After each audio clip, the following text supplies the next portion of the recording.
Assalamualaikum Bapak, selamat siang. Bagaimana kabarnya hari ini? Assalamualaikum Waalaikumsalam warahmatullahi wabarakatuh. Siang. Alhamdulillah. Alhamdulillah. Baik. Kawan-kawan juga di sini baik, anak-anak juga semua baik. Alhamdulillah hari ini bisa lancar kita melaksanakan kegiatan PPDB. Jadi saya mau mengajukan beberapa pertanyaan nih Pak buat mengenai dari sekolah kita SMK Negeri 1 Banjarbaru. Jadi berhubung sekarang kita masih di dalam kondisi pandemi, menurut Bapak bagaimana pembelajaran di masa pandemi seperti ini Pak? Kalau masalah pandemi ini kayaknya semua masalah jadinya banyak sekali tertumpuk. Bukan hanya di masalah pembelajaran kita, tapi berkenaan dengan masalah sekolah kita. Memang bukan hanya siswa kadang jenuh melaksanakan kegiatan daring.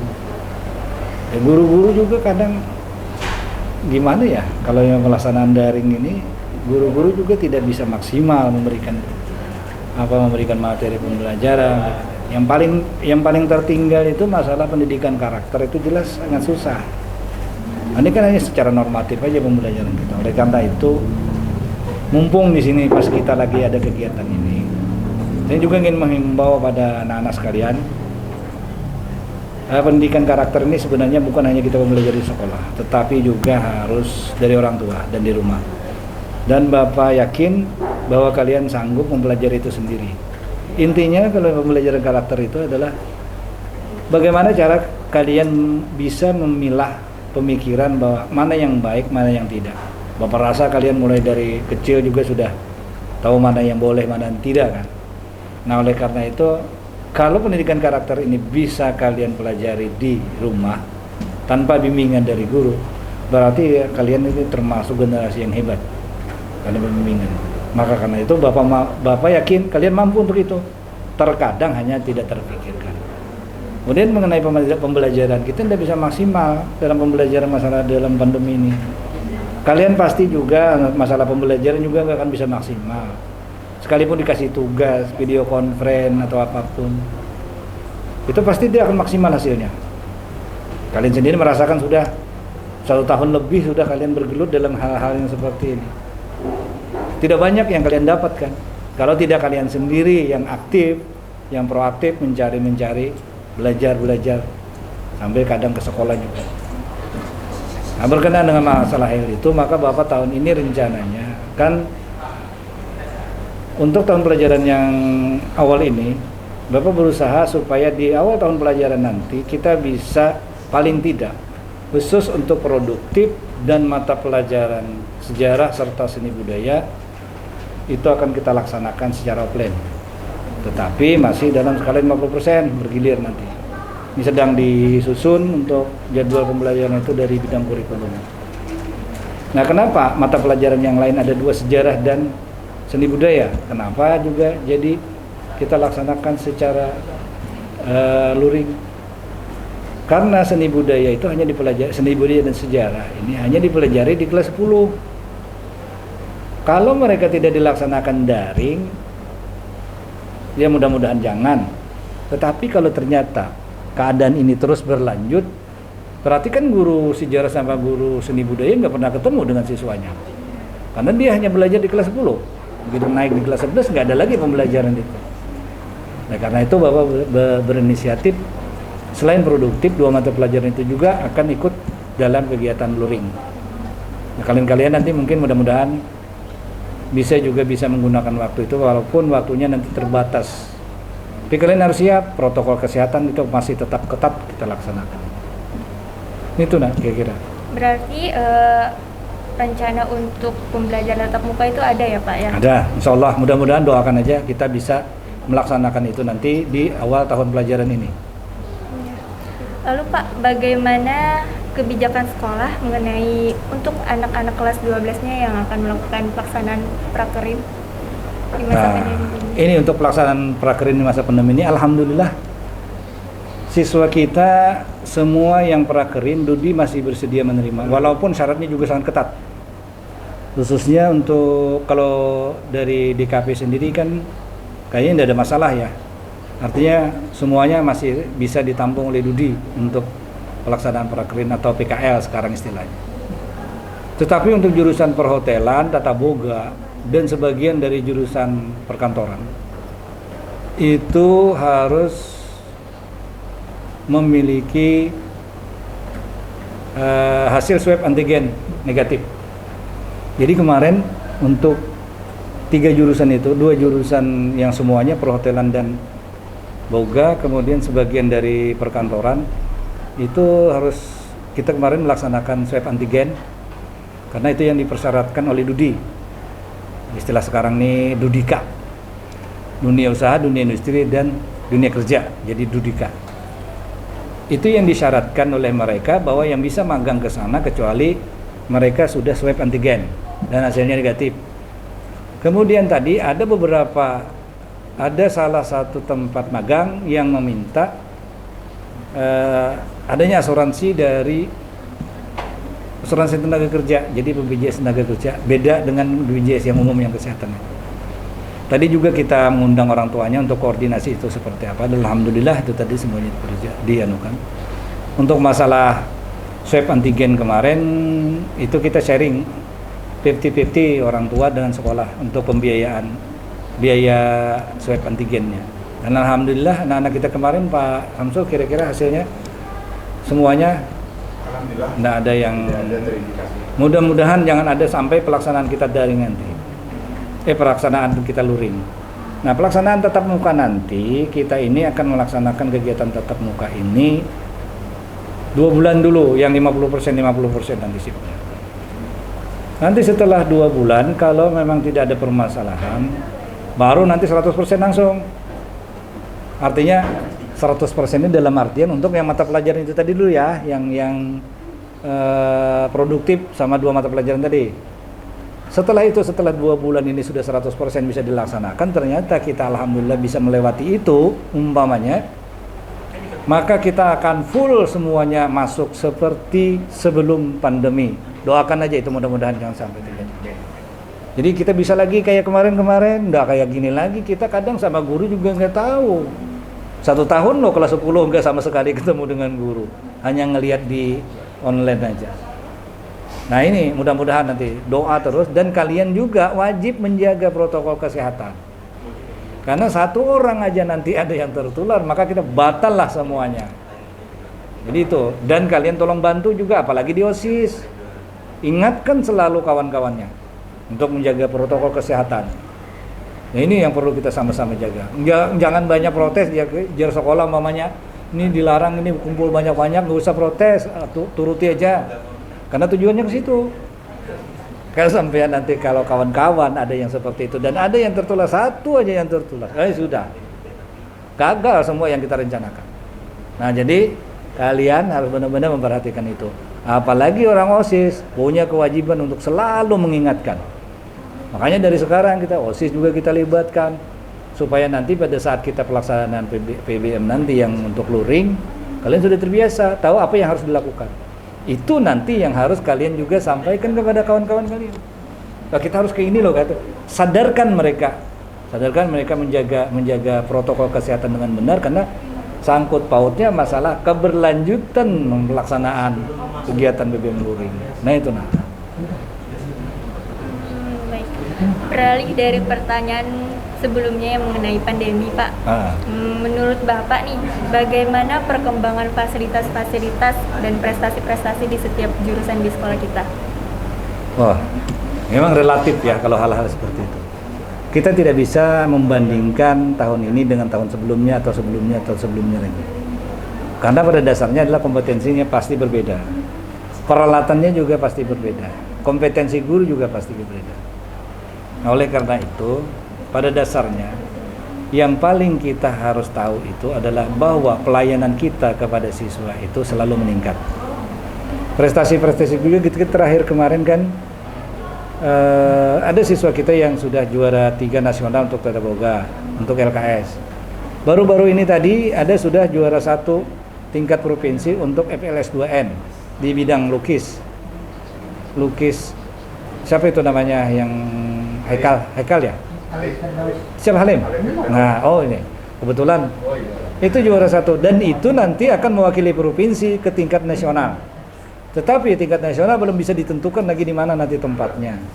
Karena mudah-mudahan aja nanti selesai dari PPKM di daerah Jawa Bali itu bisa dilaksanakan.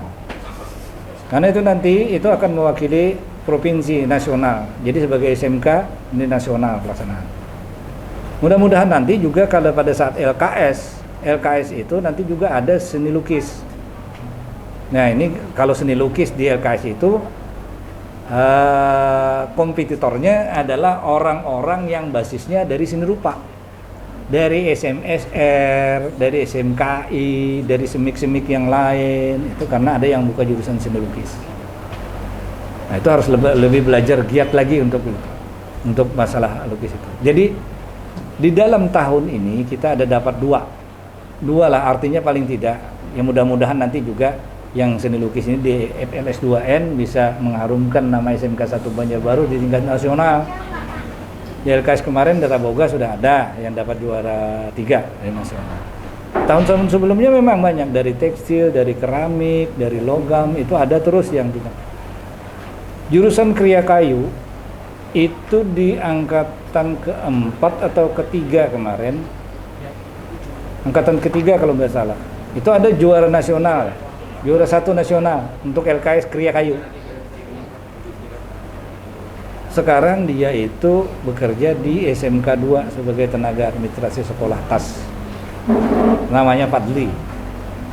Nah, itu dia di situ. Itu angkatan ketiga rasanya, kalau nggak salah angkatan ketiga.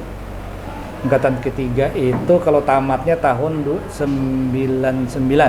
Tahun 99 dia tamat. Nah, setelah itu bermunculanlah juara-juara di tingkat nasional. Dari logam pernah juara 2 atau 3 nasional. Kalau keramik juara 2, 3 itu hampir tiap tahun didapat dulu. Kalau keramik. Tekstil juga pernah jadi di harapan nasional. Nah, kita kemarin di luar dari kriya itu, Boga kemarin baru pertama kali kita bisa masuk nasional juara 3. Mudah-mudahan nanti ini lukis di FLS 2N bisa juga masuk nasional dan membawa juara-juara. Yang penting tampilkan yang terbaik, masalah hasil itu nanti belakangan. Tetapi jangan pernah bosan untuk belajar, terus belajar. Itu intinya. Gali terus kompetensi, jangan terfokus pada orang yang memberikan bimbingan. Kalian sendiri harus punya kreativitas, punya inovasi, belajar sendiri, kembangkan imajinasinya. Kalau dalam segi lukis, imajinasi itu sangat diperlukan. Itu termasuk dalam hal seni rupa. Nah itu dah. Jadi artinya selama SMK 1 berdiri ini, prestasi-prestasi yang dicapai itu sangat berkembang. Kemudian juga fasilitas tentunya pasti dengan fasilitas yang ada, ini kita selalu tingkatkan. Mungkin di DKP sendiri juga banyak merasa sudah dari yang awal-awal dulu, mungkin kalau ada kakak kelasmu yang dulu alumni yang datang ke sini, dia akan kaget melihat keadaan peralatan kita di sini. Yang dulu kita serba kekurangan, walaupun sekarang ibaratnya tidak lebih, tetapi paling tidak kita tidak kekurangan. Mau ini juga kita bisa. Dan kreativitas juga nampaknya ini sangat meningkat sekarang ini. Anak-anak juga tanpa ada dipandu apa macam-macam, tiba-tiba bikin podcast seperti ini. Nggak ada arahan dari sekolah apa macam-macam kan. Tapi kreativitas ini yang sangat membangun, ini kreatif yang tinggi dari siswa. Nggak ada alasan sekolah untuk tidak mendukung. Nah itu makanya munculkan terus hal-hal seperti itu. Kalian di desain komunikasi visual, kreativitas itu yang paling utama. Nggak ada yang kreativitas, imajinasi itu yang perlu kalian kembangkan, yang khusus di desain komunikasi visual. Itu kira-kira yang bisa Bapak sampaikan. Terus Pak, ini ada pertanyaan lagi mengenai PPDB. Menurut Bapak, PPDB tahun ini bagaimana perbedaannya dengan PPDB tahun-tahun sebelumnya?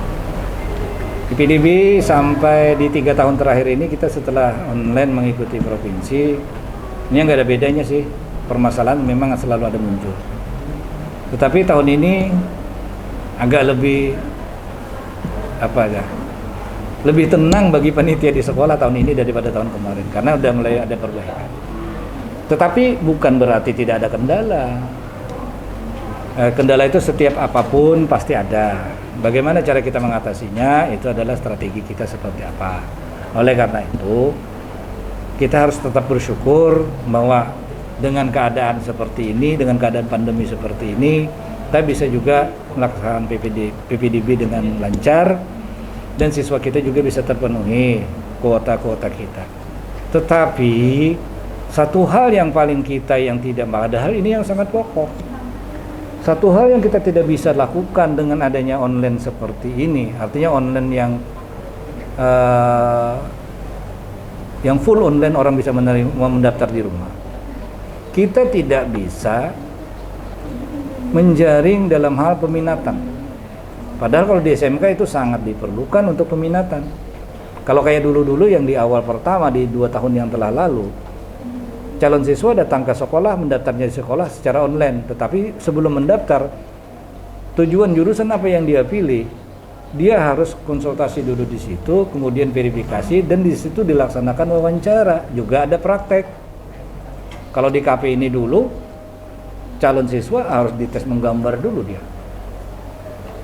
Baru nanti disarankan, kalau tidak melihat hasilnya, disarankan ini, oh ini bisa langsung mendaftar di KP. Oh ini tidak bisa mendaftar di KP, maunya harusnya di jurusan yang lain, pilih mana-mana. Baru datang lagi ke tempat jurusan yang lain. Artinya apa?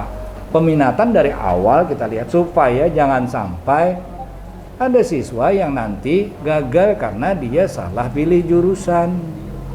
Yang pertama itu salah pilih jurusan ini maksudnya apa? Karena ikut teman banyak di situ sekolah, lalu ikut juga atau diminta orang tuanya. Kalau peminatan kita bisa melihat langsung, kita bisa bertanyakan langsung pada saat dia mau mendaftar. Nah itu yang kita sayangkan itu, dan itu kita harus maklumi karena musim pandemi ini nggak mungkin kita melakukan itu kan. Nah oleh karena itu kita tetap bersyukur, tapi mudah-mudahan hasil dari 2 tahun ini. Tapi Bapak lihat yang produk tahun Semarang juga belum ada, tidak bisa melaksanakan peminatan kan. Tetapi dalam pelajaran kemarin Bapak lihat hasil-hasilnya dia sampai kenaikan kelas kemarin tidak mengecewakan. Artinya walaupun ada yang gagal, tetapi lebih banyak yang berhasil. Nah itu suatu keberhasilan bagi kita. Artinya semua apapun yang terjadi, kita wajib kita syukuri. Itu aja. Nah. Pertanyaan terakhir nih Pak. Oke. Apa pesan yang ingin Bapak sampaikan untuk kami siswa-siswa SMK Negeri 1 Banjarbaru di tahun ajaran baru ini? Nah ini penting nih. Wah. Ini kalian nanti kan, ini belum pasti lagi kan, artinya apakah nanti pembelajaran luring nanti bisa kita teruskan, nanti tergantung kalian. Nah, pesan Bapak, gunakan waktu dengan sebaik-baiknya. Yang pertama adalah menjaga waktu ini, jangan gunakan waktu yang tidak penting untuk berada di luar. Contohnya gini, kalian ada waktu di rumah banyak ini, lebih baik main-main di luar. Nah itu yang harus kalian pikirkan. Apakah main-main di luar nanti akan mengakibatkan buruk bagi kalian atau tidak? Kenapa? Mungkin saja kalian di luar tidak terkontrol kan, berteman dengan siapa, bersentuhan dengan siapa. Bisa nanti dalam musim seperti ini ada yang tertular atau apa macam-macam. Itu yang pertama. Kemudian yang kedua, gunakan waktu di rumah itu membangun kreativitas, membangun inovasi. Jangan main game aja. Ini kebanyakan main game aja baharian. Kamu nanti stres sendiri. Dia bukannya rame-rame punya waktu banyak, bukannya malah lebih baik, ternyata malah stres karena main game terus. Nah ini yang perlu diperhatikan. Kemudian yang ketiga, terlalu jaga kesehatan. Ini paling pokok. Karena apa? Kita tidak melihat masalahnya ini musim pandemi ini dengan virus corona itu, kita kan bisa melihat dimanapun ada kemungkinan ada. Jaga diri masing-masing, jangan manukan orang. Oh ini harus ini. Yang penting jaga diri kita masing-masing dulu. Kita yang menjaga masing-masing. Kemudian ingat, kewajiban kita dilaksanakan di rumah, punya banyak waktu. Masa punya banyak waktu kita masih aja tetap sholat tertinggal, mamanya bagi yang muslim kan? Nah ini kewajiban. Sinilah bagaimana kita introspeksi diri. Ini nih dari Tuhan nih menguji kita dengan adanya seperti ini. Itu yang harus dianukan. Kemudian yang selanjutnya, bagi kalian untuk yang pesan-pesan Bapak bagi kalian nanti, pada saat kalian seperti yang Bapak ungkapkan pertama tadi, bagi kalian nanti yang melaksanakan kegiatan luring, kesehatan itu perlu dijaga. Apalagi anggota OSIS punya kewajiban nanti selalu mengingatkan kawan-kawan yang lain. Ini yang perlu dianukan. Kemudian yang kedua, sekalipun pembelajaran daring, tidak boleh kalian lupa belajar. Tata tertib sekolah yang sesuai dengan pembelajaran daring itu seperti apa ditaati. Karena Bapak melihat kemarin tuh pada saat rapat, pada saat kenaikan kelas, ternyata apa? Banyak siswa yang mengabaikan tugas guru, mengabaikan bahkan berani meninggalkan ulangan penilaian akhir semester, tidak ikut, ya kan selalu mengabaikan, jadinya seperti itu. Jangan sampai terjadi seperti itu. Dan kemudian doakan semuanya, kita sama-sama berdoa, mudah-mudahan di awal tahun pelajaran baru nanti kita bisa melaksanakan luring, untuk pembelajaran luring, sehingga kita nanti ke depannya kita bisa normal lagi, bisa kembali belajar seperti sebelum pandemi. Ini semua yang harus dijaga. Kemudian yang di luar, kalian bagi yang berada di luar, jaga nama baik sekolah dan orang tua. Ini yang paling pokok, karena apapun, seperti apapun kalian, begitu nanti ada sesuatu di luar, tidak akan lepas kamu sekolah di mana. Itu kan pasti itu kan. Nah, bukannya kamu anak siapa, gak ada itu dulu pertanyaannya. Kamu sekolah di mana? Kemudian baru anak siapa. Ya, itu yang perlu dijaga. Jadi hal-hal yang seperti itu yang kalian, dan terakhir, jangan pernah berputus asa. Tetap semangat. Belajar di rumah, belajar di sekolah, sama tetap semangat. Supaya kalian punya semangat hidup. Supaya kamu jangan frustasi. Kalau kalian udah semangat nanti ini daring lagi. Itu sudah kalian frustasi, lemah, sudah daya tahan tubuh kalian itu jadinya lemah juga. Jadi mudah masuk ke virus. Tetap semangat. Itu intinya. Jadi jangan ada yang lemas gara-gara ini frustasi ini. Terus terang, bukan hanya kalian yang merasa jenuh dengan pembelajaran ini, guru juga jenuh. Bingung juga. Jadi mudah-mudahan aja kita sama-sama berdoa.